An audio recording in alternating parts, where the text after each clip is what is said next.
Hallelujah. Hallelujah. Let's open our Bibles to the Gospel of John, chapter 1. And we'll read verse 14, 16, and 17.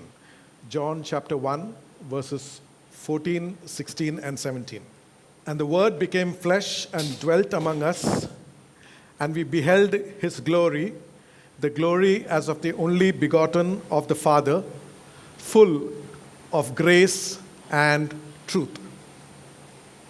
Verse 16, and of his fullness we have all received, and grace for grace. For the law was given through Moses, but grace and truth came through Jesus Christ. The title for today's word is, Grace is Still Available Till the Offer Ends. Grace is still available till the offer ends. I was just going through my notes, and I found that last February, roughly the same time, the Lord had inspired me to speak a word on His grace. And we are in the following February, and I feel inspired again to speak on the grace of God. But you must know that grace is not a February thing. Grace is there 365 days of the year. We need the grace of God 365 days of the year. All of us need grace. Every living person needs the grace of God. If we do not have access to the grace of God, we are all done for. Most people, however, don't realize how much they need the grace of God. What about you? Do you need the grace of God? I know the answer for myself. Yeah?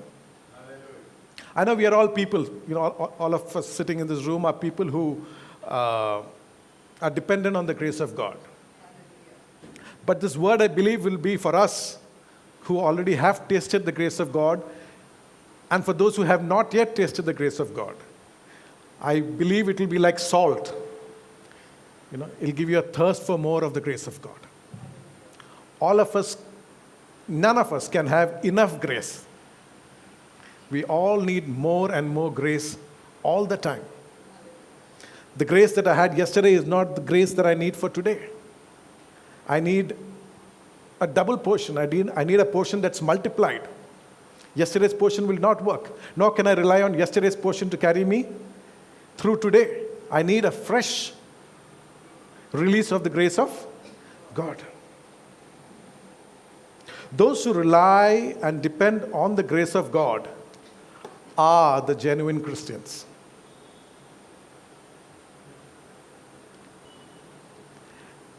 Everybody else are genuine churchians.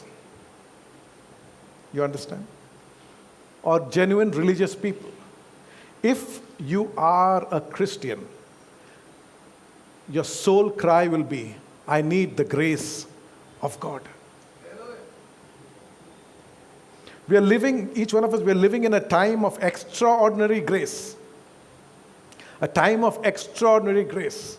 It's not as if God has changed with the times. God was gracious even in the Old Testament. We know when he came before Moses, this is what he said. And the Lord passed before him and proclaimed, the Lord God, merciful and gracious, long-suffering, and abounding in goodness and truth. The first two words he spoke about himself were merciful and gracious. Merciful and gracious.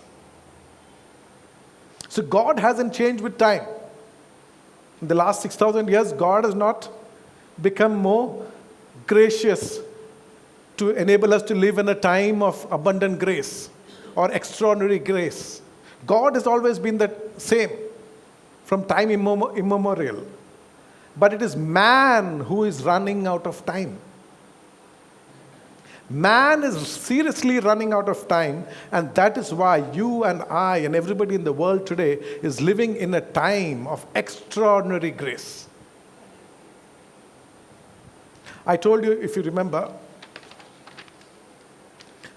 last time, that the word grace, if you just search for it, the word grace appears just 21 times in the Old Testament. Just 21 times. But in the New Testament, you'll find the word grace appearing 124 times. So which is a total of 145. 86% of the mention of the word grace in the Bible, 86% is in the New Testament. It was grace, and then grace, and then grace in the Old Testament. But in the New Testament, the moment, over the last 2,000 years, you find grace, grace, grace, grace. Ever so frequent mention of the word grace. At home when we are going for a trip, sometimes I'll say, guys, we're leaving in 3 weeks. You guys, think of what you want to pack. And then that's it, People know that we're leaving and they need to pack. But the last 1 week, you'll find, us talking more and more of packing. Anita will ask the kids, have you packed that? Or mom, have you packed, have you packed my socks? Or have you taken this? Or have you packed this? Or have you packed that? Or when are you going to pack? When are we going to? It's all the conversation is about packing and packing and packing as the day of our journey approaches. And the day before the flight, it's like frenetic packing is happening all around the house. It was just one mention of packing 3 weeks ago. But as the week and the days drew close, it's packing and packing, and that's the only thing we can talk about. You need to start packing, right? Yeah. In the same way, as our flight is about to take off, the human flight, the word grace, grace, grace, grace, grace, grace, grace is just, increasing in the speed and the number of mentions. Just 21 times in the Old Testament and 124 times 2,000 years ago. Can you imagine what will be the speed? The number of times that the Holy Spirit is crying out grace, grace to each one of us today. If there's just 124 mentions in the entire New Testament, how many times will the Holy Spirit, through men of God and through people of God and through whatever we read through the Word, be telling us grace, grace, grace? Cries of grace just going out through the ends of the earth. Grace, grace, grace. The offer is available till it lasts. Till God blows the whistle. Till then, grace is available.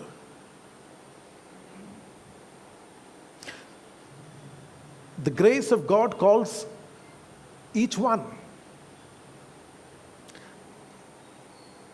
Each one the grace of God is calling. It's an individual call.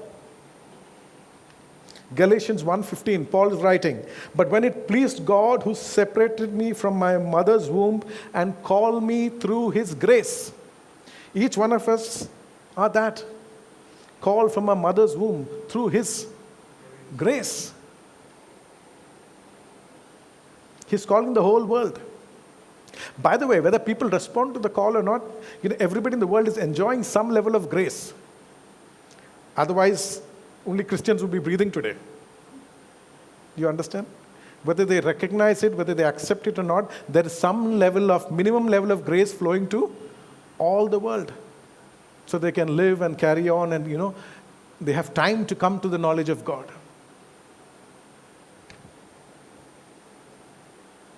When I thought about it, I realized there are 3 kinds of people. You can divide the entire 7 billion population in the world into 3 categories. The majority being the people who have not yet tasted who have not yet heard or tasted or known the grace of God. That's the vast majority of people. They have never heard, they've never tasted, or they've never known the grace of God. Then there is the majority of people who have tasted, but they may have fallen away, they may have turned away, they may have rejected the grace of God. Then there is a small number of people who have tasted the grace and who are holding on to the grace each day. People who are growing in grace day by day. I want to talk, bulk of, whatever we're going to share today, I want to talk to that first category of people who have never heard about the grace of God, people who never tasted the grace of God, people who have not understood how precious is this grace of God. It's like the breasts of God are full with mercy and grace. He's just aching to feed His grace into people. There are people crying for things they don't know. They don't know what will satisfy them. People across the world don't know what is the thing that will satisfy them. So they're going after everything. And just as the nursing mother's breast ache when the baby cries and refuses to drink, the breasts of God are aching to feed His children everywhere, His creation everywhere, to just somehow let them know that this is what will satisfy them, His mercy, His grace.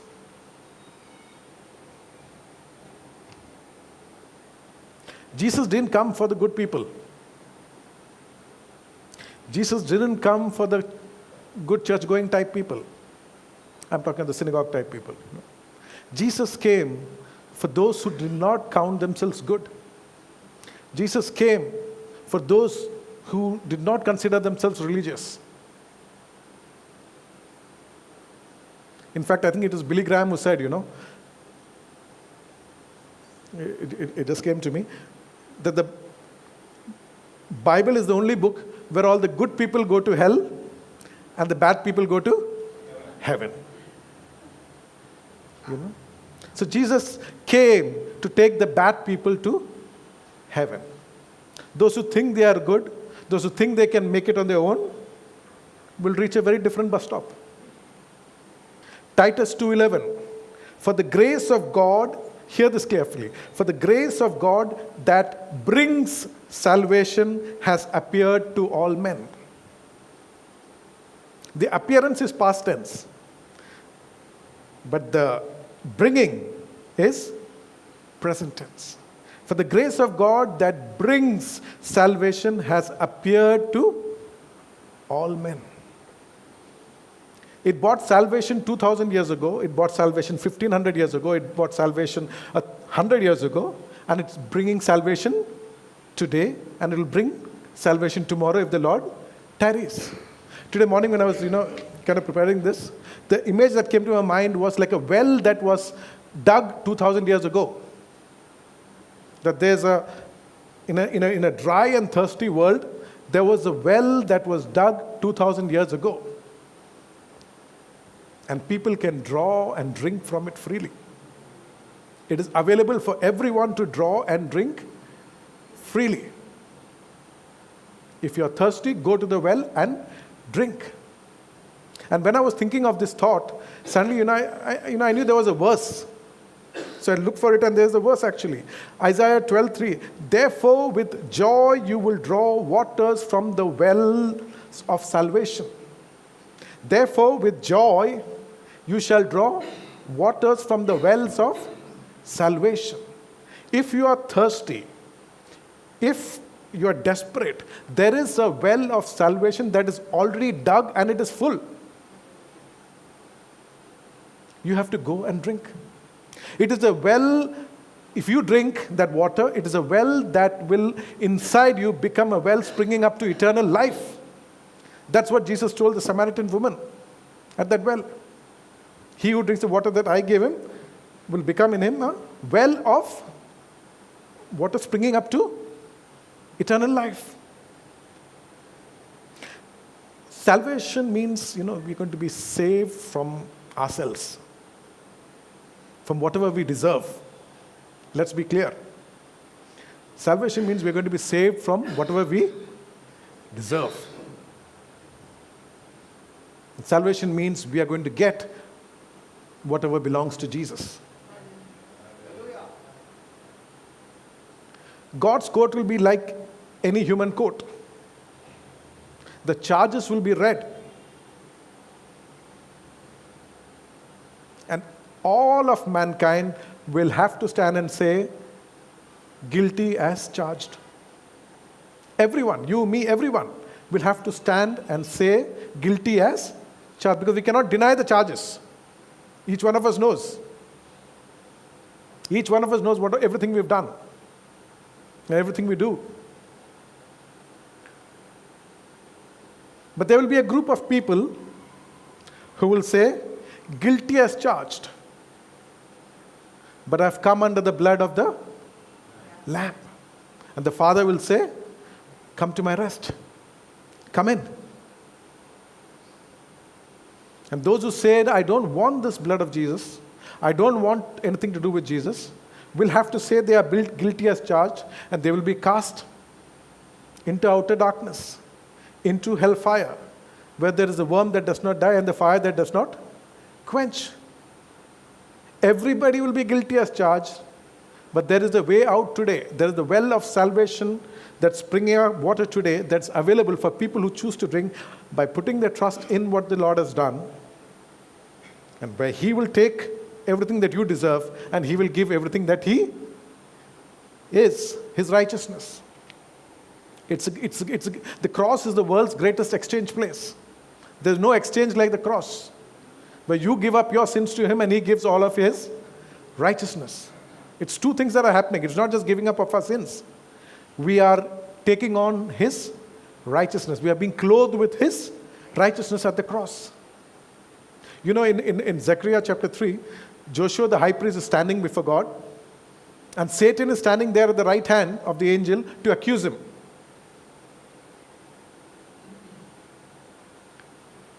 Satan is there standing to accuse him. And if you read the passage, Zechariah is actually full dirt. His clothes are all dirty.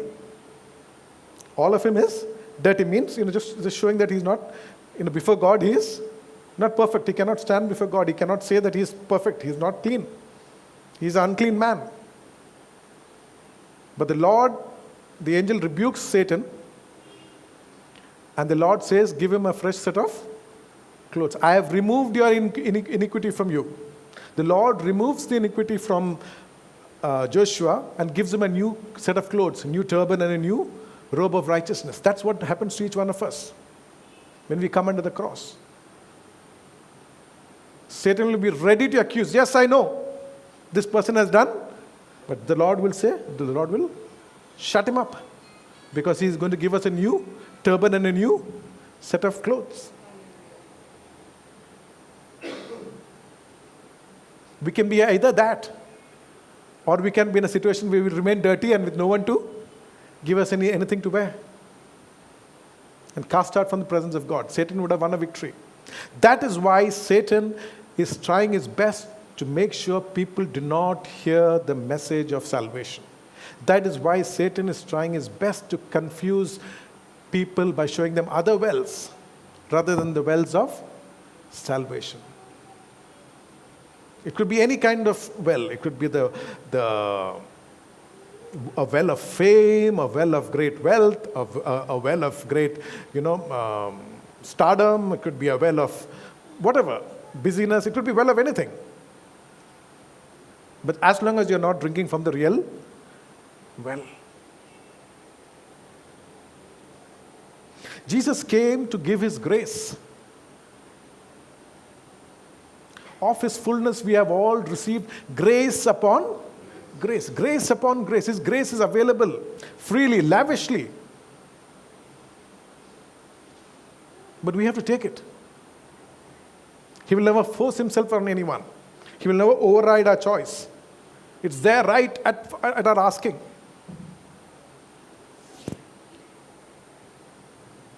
I want to show you some examples of the grace of our Lord. If you can turn with me to Luke chapter 8. Luke chapter 8 represents a time where Jesus' ministry is in high tide, full force. He is, if you may, at the peak of his popularity. Okay? People know about him. He is going from village to village. He's going from town to town, proclaiming the kingdom. People know about him. Even in just this one chapter, he's speaking about the kingdom. That's why he came. He came to preach the kingdom. He's speaking to the crowds in parables. But to the disciples, he's explaining the meaning of the parable. That's only for the disciples. Then he's taking a boat and going across for a big congregation of one man. A demon-possessed man. It's a huge congregation of just one man. But it's a huge congregation because the one man, then plus there are some 6,000 demons for whom he has a word to get out. Then there is, on the way, there is a healing that's happening. And then there is the raising up of the dead. There is, like in Hindi movie style, there is action, there is drama, there is, emotion, there is everything happening in this one chapter. Everything, teaching, everything is happening. Everything is happening in this one chapter, Luke chapter 8. But remember, it begins with him going around village to village, preaching the kingdom. Jesus' number one agenda is to get people into his kingdom. To ensure that people do not go to hell, to the kingdom of darkness. He wants to pull people out from the kingdom of darkness into his marvelous light. His single-minded focus is preaching the kingdom. His itinerary is is planned in a way, because once he said, there are other cities where I have to go because I have to preach the kingdom of God there. That's how he planned his trip. I have not preached the word there, let me go there. I have not preached the word in that town, let me go there. I have not preached the word of the kingdom in this village, let me go there. That's how he planned his entire itinerary.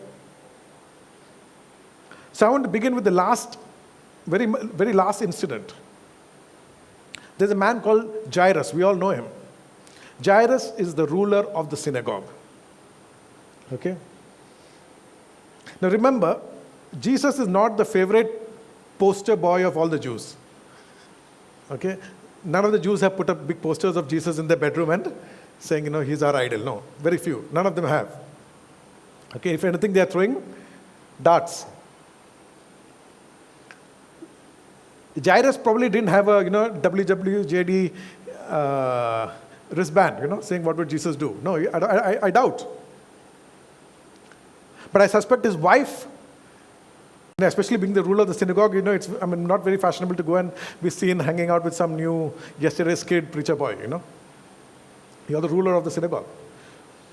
But I'm suspecting, okay? I don't have this from scripture, it's just my imagination. So please, bear that in mind. But I'm suspecting that somehow his wife may have gone for one of these multitude meetings. And she would have heard the word of God. And she would have seen Jesus acting. And she would have come and told Jairus. And like all good husbands, Jairus would have said, theology doctorate ole enne anandi padipikkunnu. He is the ruler of the synagogue. And Jairus' wife is trying to teach him. Tough luck, yeah. But Jairus' daughter is unwell. Their daughter is unwell. And she's quickly becoming, situation is turning from bad to worse. And they can see it.